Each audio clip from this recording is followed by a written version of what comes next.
Neseniai ką tik atvažiavau į Vieną, jau vakaras greitai bus ir man reikia suspėti pamatyti kaip ką įdomaus. Na, kad tai pamatyčiau, dabar turiu važiuoti metro, reikia man važiuoti į miesto pakraštį, į Dublingo rajoną. 6 metro linijos yra Vienoje. Vienoje yra daug gražių pastatų, bet vienas toks yra išskirtinis pastatas, kuris vadinasi Karlo Markso vardu. Tai tikriausiai nepatenka į turistų sąrašą šis pastatas, tačiau jis yra didelės istorinės reikšmės, kaip ir bet kurie miesto rūmai ar muziejai. Karlo Markso Hof tai ilgiausias gyvenamasis namas pasaulyje. Dar Raudonosios Vienos laikotarpiu, kurį kontroliavo Austrijos socialistinė valdžia, pradėjo valstybinio būsto programą. Atskirame komplekse pilname komunalinių patalpų ir patogumų iškilo didžiuliai pastatai, siūlantys tinkamas gyvenimo sąlygas darbininkams. Pastatas atidarytas 1930 metais ir jis gana svarbų vaidmenį vaidins Vienos istorijoje. Netgi daug istorinių įvykių šiame pastate yra įvykę. Vienas iš jų tai yra Vienos trumpasis sukilimas, kai buvo darbininkai tame pastate užsibarikadavę. Armija turėjo panaudoti netgi sunkią artileriją, šaudė į tą pastatą iš patrankų, kad galėtų tuos darbininkus iš tenais kažkaip iškrapštyti. Visur statulos yra. Labai gražiai atrodo. Praėjimai kokie, aš paeisiu šiek tiek iš kitos pusės pažiūrėti. Kokios ventiliacijos angos. Štai koks pravažiavimas.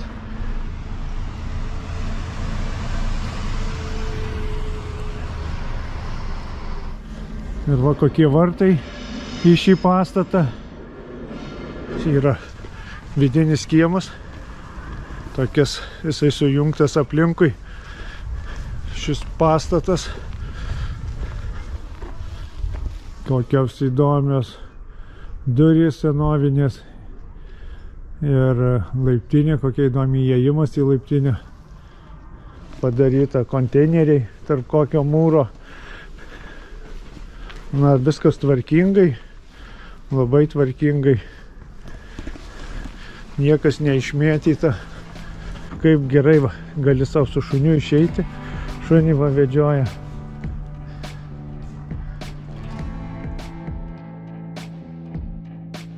Štai yra planas šito namo, aš jo viso neapeidinėsiu, nes kad jį visą taip apeiti, tai susidarytų keli kilometrai, nes vien nuo čia iki čia gaunasi virš kilometro. Iš pradžių pastate buvo apie 1400 butų, kuriuose tilpo apie 5000 žmonių, buvo 2 centrinės skalbyklos, daug pirčių, 2 vaikų darželiai, odontologijos klinika, gimdymo ir kūdikių gerovės tarnyba, biblioteka, jaunimo centras, paštas, poliklinika, vaistinė ir 25 parduotuvės, taip pat buvo netgi baseinas.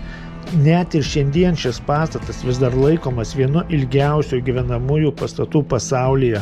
Karlo Markso apartamentai buvo vieni pirmųjų Vienos mieste skirti darbininkams, kuriuose buvo tualetas, tekantis vanduo, balkonai bei kiti patogumai, kurių daugelis tuo metu dar nebuvo matę.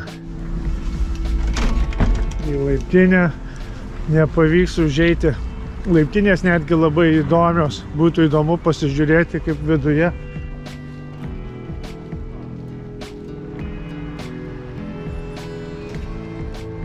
Dabar jau turbūt netgi ir tokiam name yra to asmeniškumo, galbūt kažkokį skyriai padaryti, kad nebūtų galima laisvai vaikščioti iš vieno galo namo į kitą koridoriais.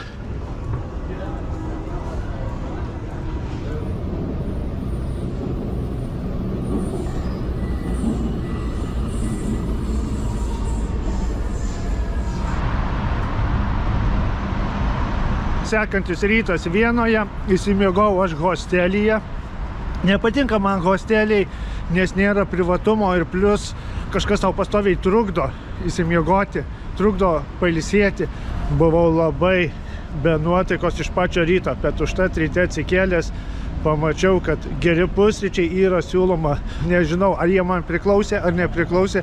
Gerai taip įkirtau, pavalgiau, kad man užtektų iki vakaro. Nereiktų rūpintis dabar, kur man nueiti pavalgyti. Rūmai vadinasi Belvedė.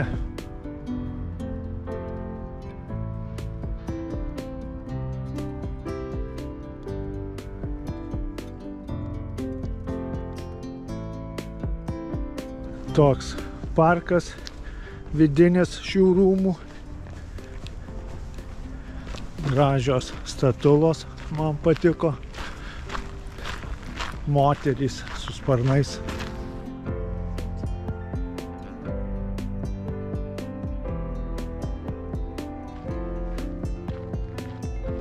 Moterys jau čia be sparnų, bet su liūto kūnu. Ir štai koks didelis fontanas su nutekančiais kriokliais tokiais.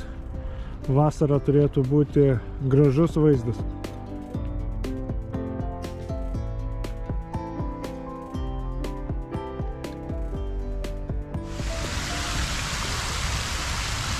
Išėjus iš tų rūmų teritorijos, prie pat yra toks gražus fontanas, bet noriu parodyti ne tai, noriu parodyti štai ką, kas yra skirta Rusijai. Paauksuotas kareivis, Tarybų Sąjungos herbas, kareivio paauksuotas šalmas, neva paauksuotas, nežinau, geltonas, ietis geltona, paminklas skirtas Rusijos armijos kariams, kurie po karo užėmė Austriją. Na, jeigu nežinojot, tai pasakysiu, jei žinojot, dar kartą išgirsit. Austrija buvo vokiečių įtakoje, kariavo kartu su vokiečiais, su nacistais, ir po karo Austrija pasidalino kelios valstybės, Tarybų Sąjunga, Britai, amerikiečiai. Na ir 55 metais suteikė Austrijai nepriklausomybę, pačiai valdyti šalį, ir Tarybų Sąjunga išėjo su ta sąlyga, kad jos pastatyti paminklai nebus nugriauti ir kad jie bus prižiūromi. Tokia yra sutartis ir Austrija laikosi to susitarimo, prižiūro juos restauruoja ir jie nėra griaunami. Pačiame sostinės centre yra štai toks paminklas, kuris nieko gero nesimbolizuoja, o tik tais tokius kruvinus įvykius simbolizuoja. Naktį jis būna apšviestas, gana gražiai atrodo. Na, štai Austrija rūpinasi palikimu. Štai tokiu palikimu rūpinasi Austrija. Džiugina tai, kad šalia šito rusiško paminklo, monumento yra Ukrainos vėliava, siena nudažyta. Toks nebylus atsakas būtent į Rusijos agresiją, būtent prie šio jau jų dievinamo paminklo yra Ukrainos vėliava. Labai šaunu. Įprastai žmonės atvažiavę į Vieną lanko Mocarto muziejų, Bethoveno, nes jų čia miestai, jų kapus lanko, visokius paminklus. Na, o aš šiek tiek neįprastus objektus. Pažiūrėkite, štai kas čia yra. Ir tai ne vienas šis betono gabalas toks didelis, jis milžiniškas yra. Nežinau, kaip įmanoma būtų perduoti. Jų iš viso yra šioje vietoje 4. Ir tai išlikę nuo Antrojo pasaulinio karo apsaugos bokštai prieš lėktuviniai. Juose viduje jie yra tokie kaip bunkeriai. Viduje būdavo amunicija ir viršuje buvo patrankos, kurios šaudė į lėktuvus. Na, kaip dabar važiuokit, šalia jų žmonės gali šunis vedžioti. Ir yra šie bokštai šioje vietoje, taip pat yra dar kitur Vienoje. Ir tokių pačių yra Berlyne. Berlyne buvo irgi keletas jų, kurie turėjo saugoti miestą. Aukščio jis maždaug kaip 9 aukštų pastatas bus. Ir turbūt jie nėra prieinami, juos manau, kad negalima papulti, viskas yra aptverta. Neįtikėtina tokioj vietoj, gražioj miesto, galima sakyti, centras, pastatyti šie bokštai. Žinoma, nepadėjo jie nei Austrijos apsaugoti, nei esantis Berlyne, nei Vokietijos. Tai yra betikslis išteklių ir žmonių eikvojimas tokiems objektams. Gyvenamas namas, žmonės gyvena, langai tiesiai į šitą bokštą. O, koksai. Ar norėtumėte tokioj vietoj gyventi? Kokia graži visa aplinka šalia šio pastato. Man labai smalsu būtų į vidų patekti. Ir vienintelės durys, kurios yra šarvuotos, jos yra užrakintos. Būtų įdomu pažiūrėti, kaip viduj viskas atrodo. Labai gaila, kad nėra visuomeniai prieinama ir negalima į vidų užvilgtelti, koks buvo išdėstymas, kokie kambariai. Nežinau, gal nesaugu, gal neįrengta, apsaugos visokie elementai. Na štai jisai.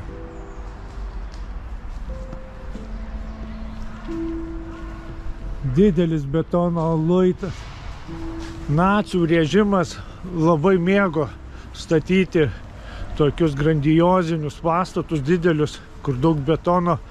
Na čia aišku Hitlerio įtaka, užsikrėtęs idėją viską daryti didelius daiktus. Norėjo ir traukinių didelių, ir patrankų, ir tankų didelių labai. Na ir visokių tokių objektų. Tikrai smagu, kad šioje vietoje vaikai gali žaisti futbolą. Niekas nekreipia dėmesio, niekam neįdomu šie objektai. Čia aš tik vienas iš turistų atvykau į šią vietą. Einu dar į kitą objektą. Atvykau metro į gazometer stotį. Ir ši stotis ne šiaip sau vadinasi gas, nes štai kokie yra objektai. Jų yra keletas šių bokštų. Kam šie bokštai buvo skirti? Na, jie dabar savo tos paskirties nebeturi, kokia buvo. Bet jie buvo 20 amžiaus pradžioje ar 19 amžiaus pabaigoje. Čia buvo laikomos dujos, kaupiamos dujos. Ir tos dujos buvo reikalingos, kad apšildyti miestą, kad jį aprūpinti. Ir dabar tie bokštai seniai praradė paskirtį, kadangi viskas vamzdžiais dabar ateina. Ir jie nenugriauti, išsaugoti. Būtent visas fasadas toks, koks ir yra buvęs prieš daugiau kaip 100 metį. Kažkuriam iš jų galima įeiti, pasižiūrėti, kas yra viduje. Netgi yra štai perėjimas iš vieno bokšto į kitą. O, ir matau, kad įėjimas yra. Turbūt gal koks priekybos centras padaryta. Iš ties aš nieko nežinau, tik žinau, kad tokių bokštai yra. Na ir visokios užkandinės, kavinės, McDonald's ir įvairios kitos parduotuvės to bokšto viduje. Stiklinės kokios lubos padarytos. Pasikelsiu aukščiau apžiūrėti. Man labai įdomus tokie objektai. Na ir kaip išnaudojo miestas šiuos bokštus, prašau, nenugriovė, padarė viduje, įrengė parduotuvės. Ne viską reikia nugriauti tai, kas sena yra. Galima tikrai perdaryti ir pritaikyti miestui, kad būtų naudinga visuomeniai. Tokia teritorija per vidurį tarp šių bokštų. Jis gana aukštai dar driekiasi ir tokis stiklinis kupolas yra viršuje, bet nėra galimybės į ten papulti. Na štai tokia erdvė ir yra perėjimas į antrą tą bokštą. Pažiūrėsiu, kas tenais yra. Ir tokia teritorija, jau čia kažkokie ofisai daugiau. Netgi įdomu. Štai matosi, kad kokie kaip būtų gyvenamieji namai. Medžiai auga, pažiūrėkit. Įdomu, kaip papulti tenai. Taip, tai bus ne ofisai. Štai ten čia yra ofisai, o tenais bus gyvenamieji butai padaryti. Viršuje dar padaryti gyvenamieji butai. Fantastika. Tiesiog idealu. Nu šaunuoliai Austrai. Ir štai tokius kaip muziejus su stiklo. Visokių motorolerių. O, kokia 3 ratų mašinėlė. Štai čia kažkoks toks kaip laikrodis, bet ne laikrodis, čia gal koks buvo slėgis matuojamas. Gali būti išlikę toks mechanizmas. Tokie tie bokštai čia yra ir su įrengtais butais netgi. Taigi paklausiu vėl įprastai, o norėtumėt tokį butą turėti tokiam bokštui, čia gyventi, kur buvo kažkada dujos kaupiamo. O man patiko, iš tikrųjų, aš norėčiau. Tie žalumynai, medžiai apsodinti. Gana gražiai atrodo. Štai per kur galima papulti į šiuos butus. Aišku, durys užrakintos. Net nebandysiu, nes tikrai bus neįmanoma be kodo čia užeiti. O norėtųsi pažiūrėti iš vidaus, kaip atrodo laiptinės padarytos, kokie holai. Noriu papasakoti jums vieną istoriją apie Hitlerį. Štai priėjau tą vietą, kur Hitleris mėgdavo lankytis, dar būdamas visiškai nežinomas, kada jam buvo 20 metų virš prieš Pirmą pasaulinį karą, jis lankydavosi centrinėje kavinėje. Ši kavinė labai žymi. Joje lankėsi ne tik tais Adolfas, bet ir Trockis, Lenino bendražygis. Taip pat manoma, kad netgi ir Stalinas. Jie visi 3 vienu metu gyveno šiame mieste. Ir štai ta kavinė, yra žmonių, matau eilė, pabandysiu į vidų įeit pasižiūrėti bent jau. Vienos mieste netgi yra namas, kur gyveno Stalinas. Na, Stalinas irgi buvo visiškai dar nežinomas. Tik tais jis buvo kaip ir Lenino pasiuntinukas, tokis atvažiuodavo tvarkyti reikalų į Europą iš Rusijos. Na ir štai ta kavinė, kad užeiti nėra kaip įmanoma, žmonių labai daug. Ir štai kas yra centrinė kavinė, nenoriu naglai dabar eiti, biškį palauksiu, užeit noriu į vidų, pasižiūrėti tą vidaus visą atmosferą. Ir jinai jau daugiau kaip 100 metis gyvuoja. Netgi Zigmundas Freudas, reiktų gal teisingai tarp Freudas, čia tau tikrai lankydavosi. O apie Hitlerį taip pat yra duomenų, kad jis lankydavosi, mėgdavo ateiti kavos atsigerti į šią kavinę. Na, jis dar save laikė būsimų menininkų, bandė įstoti į meno akademiją. Ta meno akademija irgi yra Vienoje, jeigu spėsiu, nuvažiuosiu, pasižiūrėsiu, į kokiais ten tą akademiją bandė įstoti. Bet atmetė, jis bandė gal 3 kartus ir atmetė. Ir būtent tas akademijos rektorius, kuris atmesdavo, žydas buvo, galbūt jisai nuo to momento ir pradėjo nebekęsti žydų. Bet galbūt ir yra daugiau visokių detalių, dėl ko jis jau taip jų nebekentė, ne tik dėl to, kad jau jį kaip menininką atstūmė ir atmetė, nors aš labai džiaugtausi ir turbūt visas pasaulis būtų žymiai buvęs laimingesnis, jeigu jį vis dėlto būtų priėmę į tą meno akademiją ir savo būtų jis galėjęs tapyti paveikslus, pardavinėti juo ir tapti menininku. Ir va, turėtume Adolfo Hitlerio paveikslų galeriją. Žmonių lyg mažėja.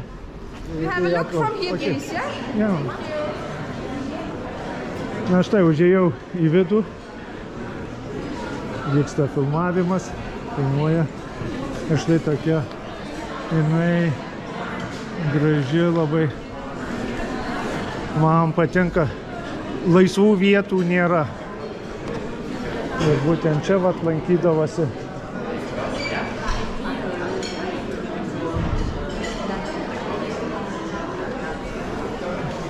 Thank you. Taip.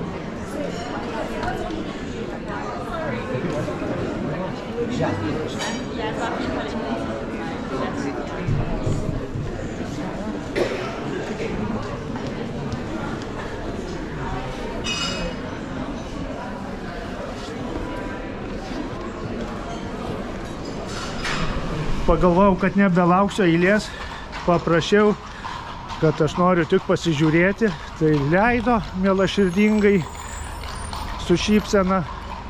Na, pasižiūrėjau, pabuvau toj vietoj, kur lankėsi Hitleris, kur lankėsi Trotskis, kur Zigmundas Freudas.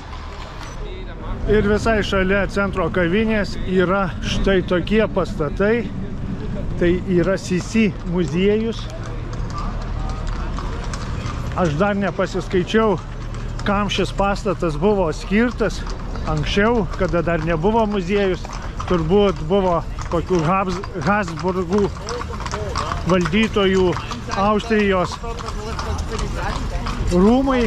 Labai graži aikštė, aplink vien gražus pastatai ir arkliukai vargšai suka ratus su norinčiais būti kilmingaisiais. Jūs mane žinote, aš jau ne kartą pasisakiau, kad aš prieš arklių naudojimą miestuose tokiem dalykam. Arkliai tinkami naudoti žirgynuose pajodinėti, bet ne karietas traukyti šiais laikais. Yra daug senovinių mašinų, kur galima tiesiog su to mašinom vežioti turistus, bet ne arkliais, nes šiandien yra vėsų, jiem gerai, o jie taip pat ratus suka ir vasarą, kada būna plus 30-35 ar net daugiau ir nuo karščio tiesiog kankinasi tie gyvūnai. Na, kiek monetų daug primesta įvairiausių ir kažkokie tai pilies požymiai. Ir bažnyčia šalia yra. Renesanso laikais visada šalia rūmų statydavo bažnyčias, kad būtų kuo mažiau eiti valdovams melstis. Na ir ką sako tokie pastatai, tokie galingi pastatai, tokie gražūs, išpuošti? Tai sako, kad savo laiku ši valstybė tikrai buvo galinga ir turtinga. Visada galima numatyti pagal pastatus. Jau visada žmonėje taip elgėsi. Senovės Egiptas statė piramidės, kad parodyt savo galę. Graikai statė didelės šventyklas. Romėnai visokias pirtis milžiniškas, akvedukus. Ir tai rodė tos valstybės galę. Ir labai puikios visokios skulptūros. Jos tikrai meniškai labai gražios. Pasižiūrėsiu, užeisiu į vidų. Ir jau mano laikas eina į pabaigą. Jau reikės važiuoti link pagrindinės traukinių stoties. Na ir štai vidus koksai.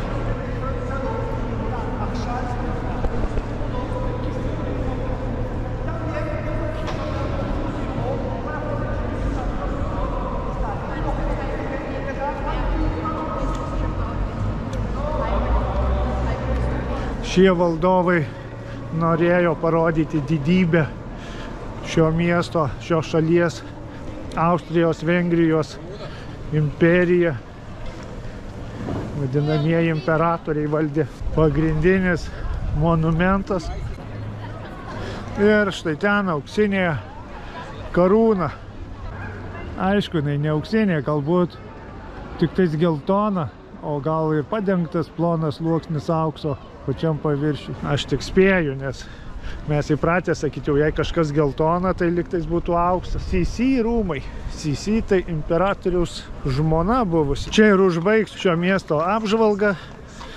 Tai pamačiau tik labai mažą dalį šio miesto, bet gyvenimas dar prieš akis, dar ne vieną kartą tikiuosi čia būti ir apžiūrėti naujus objektus. O dabar skubu į traukinių stotį. Laukiu traukinio į Prahą. Atvykau į pagrindinę geležinkelio stotį. Dabar kažkiek laiko pabūsiu ir lauksiu traukinio. Aš važiuosiu su kompanija RegioJet. Tai viena pigiausių kompanijų. Bilietas man gal 18 eurų kainavo, lyg dabar nepamenu, bet gali būna kartais ir 13 eurų, kartais 18. Tai tikrai nebrangu. Jinai vežioja ir į Budapeštą veža, į Prahą, į kitus miestus. Labai patogus traukiniai, jeigu paėmus šiek tiek brangesnę klasę, ten keliais eurais daugiau, tai ir maitinimas įeina. Aš paėmiau pačią pigiausią. Kitų firmų traukiniai yra brangesni. Maždaug gali kainuoti kelionė ir 30 eurų, ir 39 iki Prahos nuo Vienos. Stotis labai didelė, jinai tiesiog milžiniška, pat jau kai aš čia ne pirmą kartą tai gaudausi, žinau, kas kur yra. Tiesiog netgi gyventi joje gali ir maisto, daug parduotuvių, daug visokių yra, užkandinių, kavinių, restoranų, parduotuvių įvairiausių. Jeigu tenka laukti kažkiek laiko traukinio, tai čia rasi ką veikti. Traukiniai išvyksta labai dažnai, maždaug kas minutę atvyksta, išvyksta. Iš čia galima važiuoti į Šveicariją, į Italiją, į Vengriją, paskui į Lenkiją, į Vokietiją. Informacija apie traukinį jau paskelbta, man reikia į 4 platformą. Ir atvažiuoja, jau traukinys matau, mano antras vagonas, štai jisai gražuolis koks.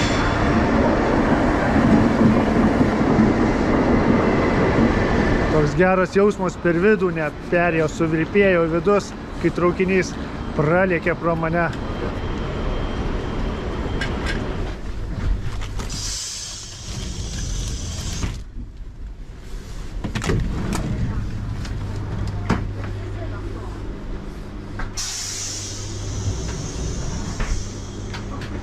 Štai taip įsitaisiau, labai patogi kėdė. Ėmiau vietą, kad vieną sėdėčiau be kaimynų. Tai kiek vietos, kokia verslo klasė. Galima maisto užsisakyti. Gana nėra brangu. Jau esu aš kartą važiavęs, tai esu pirkęs. Kainos geresnės negu kad pačioj stoty valgyti. Kelionė užtruks apie 4 valandas. Vakare jau bus tamsu, kai atvažiuosiu į Pragą. Ir tiesiai eisiu į viešbutį.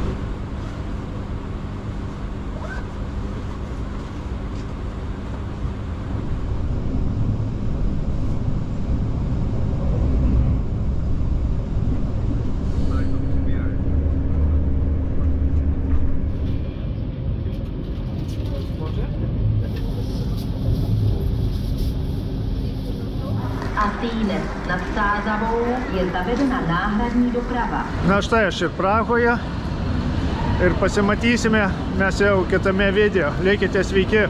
Ate.